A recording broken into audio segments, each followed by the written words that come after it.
구독, 좋아요. 그 세계에서 이재명 정부에 대한 우려 굉장히 좀 있는 것 같습니다. 이게 미국 하원이 이례적으로 항의 서한을 보냈습니다. 이 공정위에 온풀법 관련해서 7일까지 설명하라 요구를 했습니다. 근데 공정위는 미국 하원 방문 설명 없다. 서한에는 서한으로 이런 식으로 대응을 한다고 합니다. 그러면서 서면에 의례적으로 답변할 듯 보인다. 뭐 이런 보도가 나오고 있어요. 지금 미국 하원이 정말 이례적으로 온풀법에 대해서 7일까지 설명하라고 요구를 했는데 아니 이틀 남았어요 이제. 그렇죠.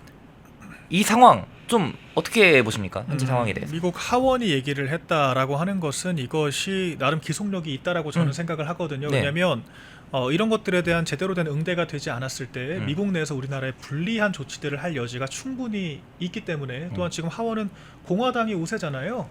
그러니까 트럼프 행정부 중심적인 의사결정에 맞아요. 충분히 동참할 수 있는 입장인 겁니다. 지금 사실 관세 협상 끝난 거 아니에요. 현재 진행형이라고 봐야 됩니다. 네. 아직까지 특정 품목에 대해서는 진실 공방까지 벌이고 있고요. 네.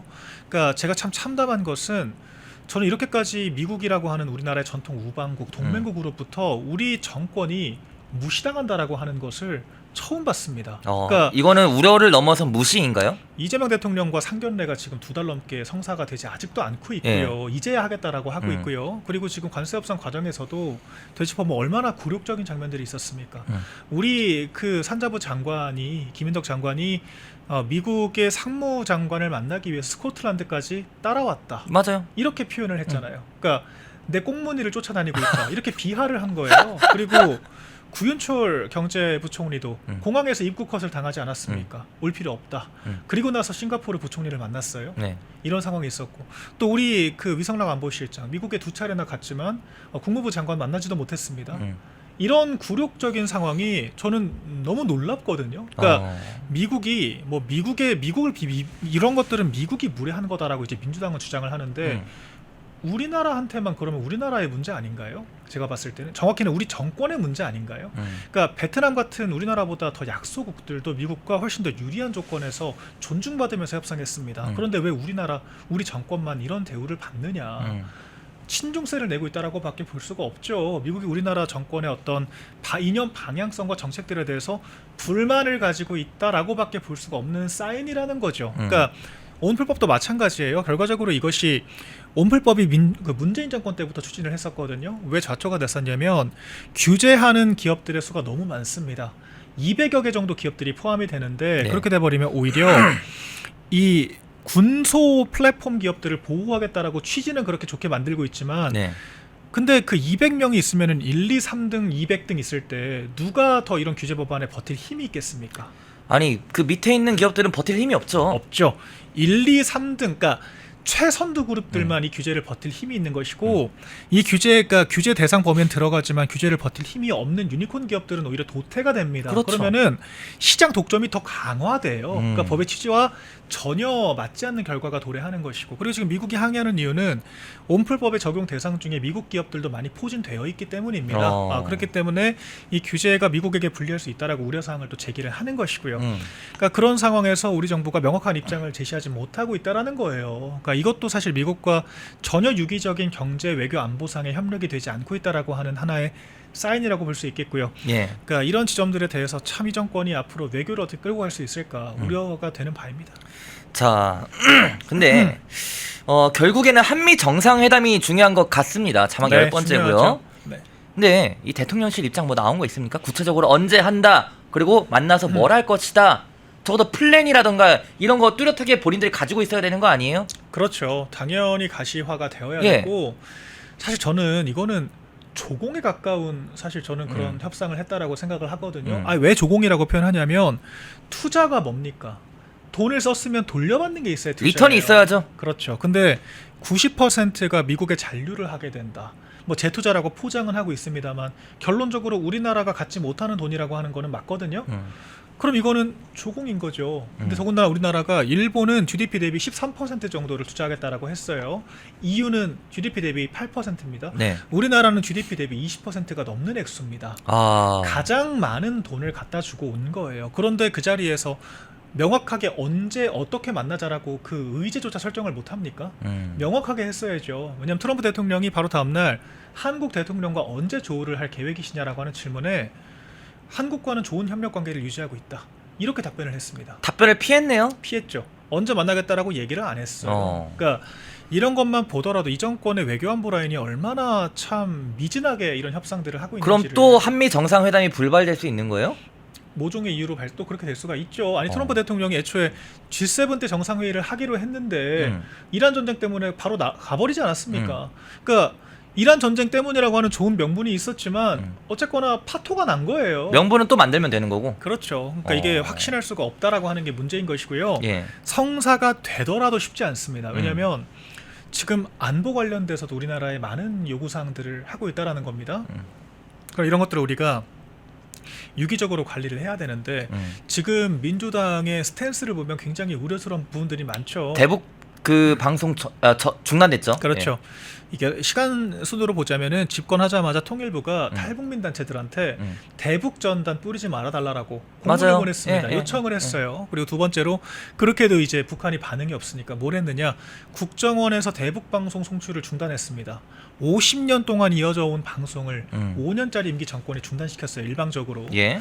그렇게 하고 나서 이제 김여정 부부장이 또 상당히 모욕적인 언사를 했어요. 한국이 뭘 하든 말든 나는 관심도 없다. 맞아요. 근데 이제 민주당에서 아유 이 정도면은 전에 비해서는 많이 부드러워졌네요. 그랬다니까요. 그러니까 여기서부터가 굉장히 굴욕적인데 한 발 더 나가서 정동영 통일부 장관이 그럼 이번에는 한미 그 연합훈련 조정을 건의해보겠다. 본인이 뭐라고? 통일부인데. 이렇게, 그렇죠. 그러니까 국방부도 아니에요. 네. 그러니까 이게 그 북한과의 관계 설정을 위해서라면은 미리 약속된 미국과 약속된 그런 군사훈련까지 취소할 수 있다. 이런 얘기를 지금 한 겁니다. 공표를 한 거예요. 비공개로 요청한 것도 아니라. 그리고 나서 최근에 또 나온 기사가 뭡니까? 대북 확성기 철거하겠다. 근데 대북 확성기라고 하는 것이 북한 입장에서 가장 뼈아프다라고 하잖아요. 그렇죠. 그러니까 그 대북 확성기를 통해서 우리나라 K-팝 K-드라마들 이런 것들이 송출이 되면서 북한 사람들이 자연스럽게 녹아드는 거거든요. 그렇죠. 그러니까 노래를 흥얼거리게 되고 우리나라 드라마를 찾아보게 되고 이런 식으로 문화적으로 동화가 되는 거예요. 그러니까 동독이 서독에게 융화되는 과정도 그런 식의 문화적인 부분부터 시작이 됐습니다. 가장 강력하고 효과적인 사상전 심리전 수단인데 이런 것들을 우리 정부가 자발적으로 포기하는 거예요. 그러니까 북한이 북한한테 끌려다닌다라고 하는 말도 맞지 않아요. 북한 아무것도 한 게 없거든요.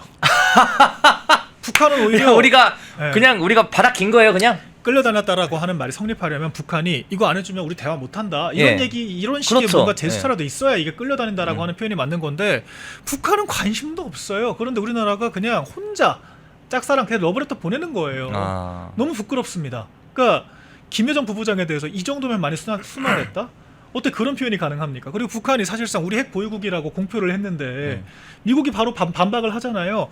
비핵화 협상 계속 하겠다. 넌 핵 보유국 아니야 라고 얘기를 하는 거고 이게 외교적으로 굉장히 중요한 메시지거든요. 그러니까 북한이 핵 보유국이라고 하는 지위를 갖게 되는 것이 우리나라에 굉장히 불리합니다. 그런데 우리 정부가 그런 비핵화에 대해서 얘기조차 하지 않았어요.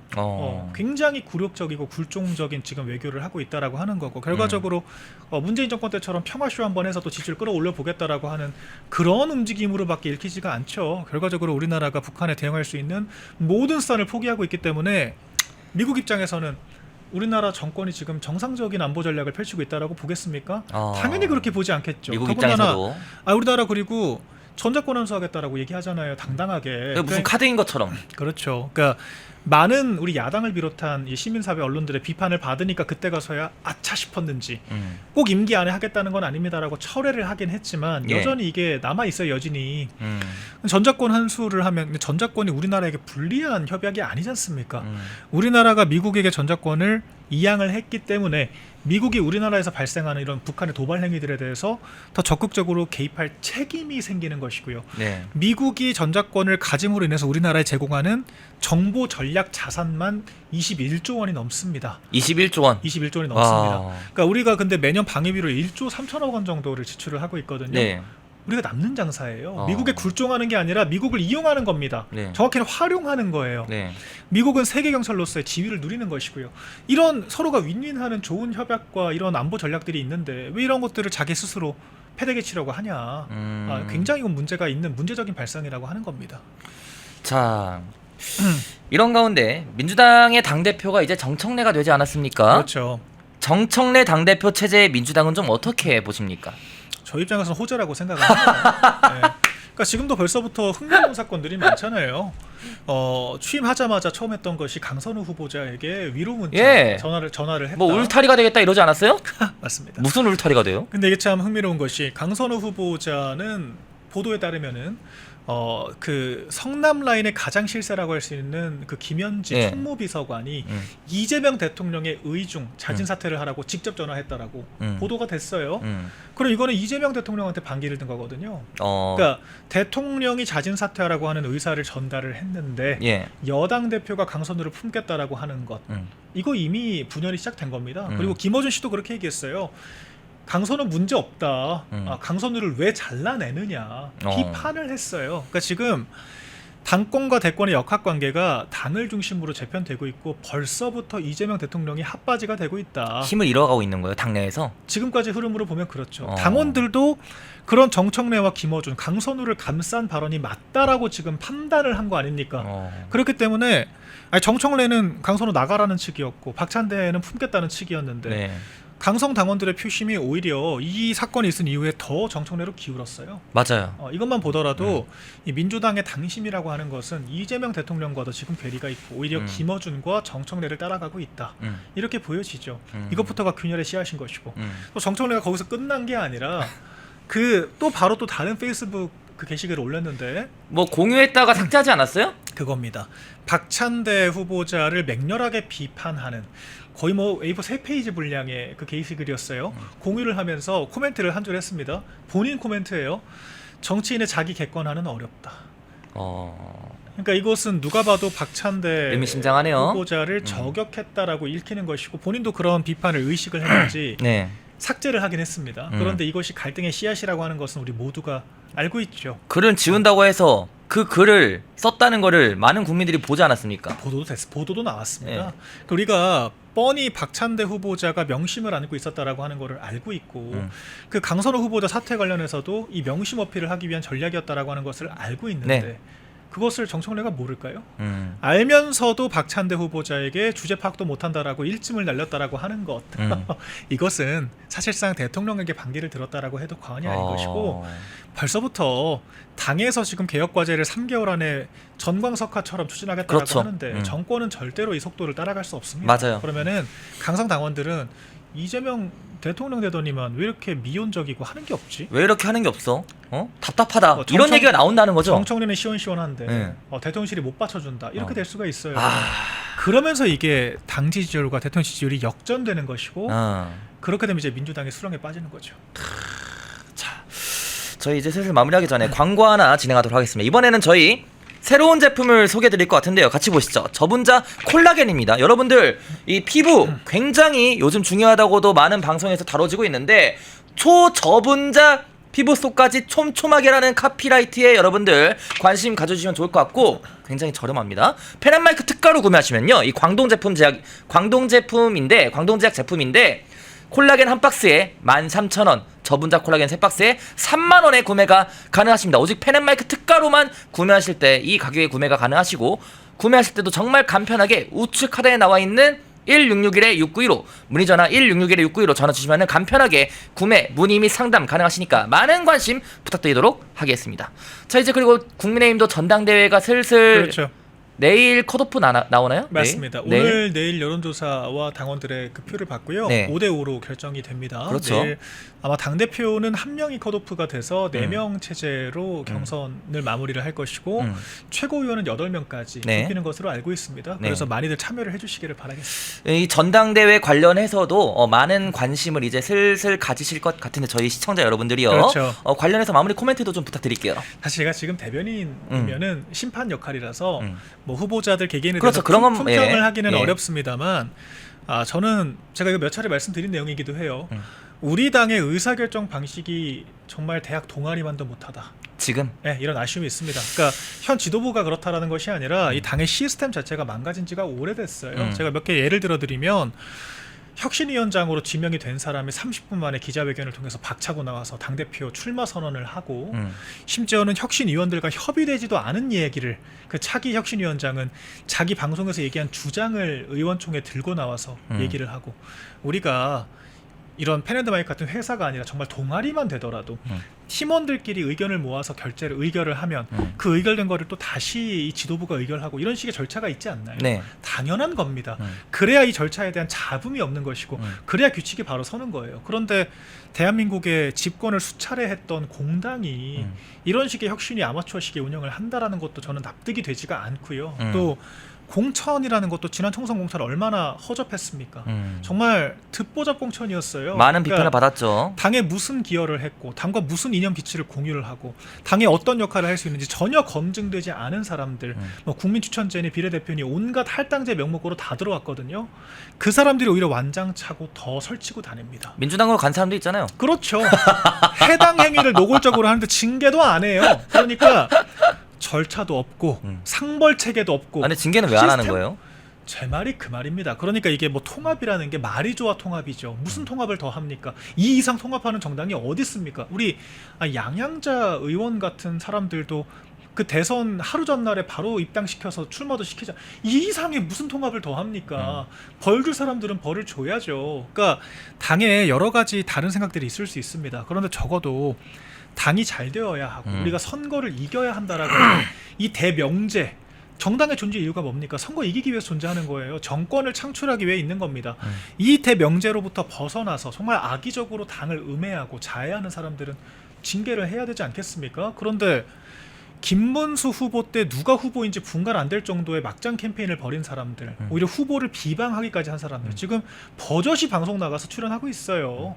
지금까지도 매일매일 무슨 약점이라도 잡은 것처럼 송원석 원내대표 이 문자 드러난 거요? 잘못된 거 맞습니다. 그런데 그거를 우리 당의 사람들이 마치 기다렸다라고 하는 듯이 먹잇감 그 노리는 하이에나들처럼 기관총을 쏘던데요. 덤으로 뜯어요. 예. 근데 왜 송원석 원내대표만 비판을 합니까? 그 강훈식 비서실장은 더 없습니까? 이게 다예요라고 되물어보기도 하고 먼저 민원을 줬다라는 건 아니에요. 왜 여기 비판 안 합니까? 그러니까 누구 편이냐는 거예요 대체. 그러니까 이런 행태들이 저는 납득이 되지 않고요. 이런 잘못되고 뒤틀린 정말 대학 동아리만도 못한 시스템들을 바로잡는 게 차기 지도부의 핵심적인 역할이 아닐까라고 생각이 됩니다. 네, 여러분들 뭐 국민의힘 뭐 답이 없다라고 채팅을 하시는 분들도 계신데 그 박민영 대변인도 지금 국민의힘에서 대변인 역할 하시면서 여러 방송 정말 막 방송 몇 개를 나오는지 모르겠어요. 정말 다방면으로 활동을 하고 있으니까 그래도 국민의힘에도 박민영 대변인 같은 또 능력 있고 또 여러분들이 좋아하시는 분들이 있으니까 막 모두를 미워하는 것보다는 그래도 이런 분들에게 많은 응원, 성원을 주시면은 조금 더 힘을 내서 이 무더운 여름 날씨 속에서도 또 파이팅 할 수 있지 않을까. 예, 좋은 채팅 하나 올라왔네요. 네. 아, 감사합니다. 네, 그래서 여러분들이 조금 더 많은 성원 보내주시면 좋을 것 같다라는 말씀 드리면서 저희가 준비한 방송은 여기서 모두 마무리하도록 하겠습니다. 제가 진행하는 중립 MG는 화요일만 오후 3시 30분에 방송을 하고 월요일 수요일은 오후 3시에 방송을 하고 있으니까요. 내일 오후 3시에 다시 돌아오도록 하겠습니다. 감사합니다. 펜앤마이크와 광동이 함께 준비한 초저분자 콜라겐으로 피부 속까지 촘촘하게 관리하세요. 하루 두 알로 피부 보습, 탄력 개선, 체내 흡수에 용이한 저분자 PC 콜라겐, 부원료 또한 탄탄하게 펜앤마이크 TV 단독 할인 1개월분 한 박스에 13,000원, 3개월분 3박스에 30,000원. 펜앤마이크 구독자 전용 댓글 상단 할인 링크에서 구매 가능합니다. 전화 문의는 1661-6915, 전화 문의는 1661-6915. 펜앤마이크에서 추천하는 영상도 보고 가세요. 다른 영상도 즐기시려면 구독 버튼을 꼭 눌러주세요.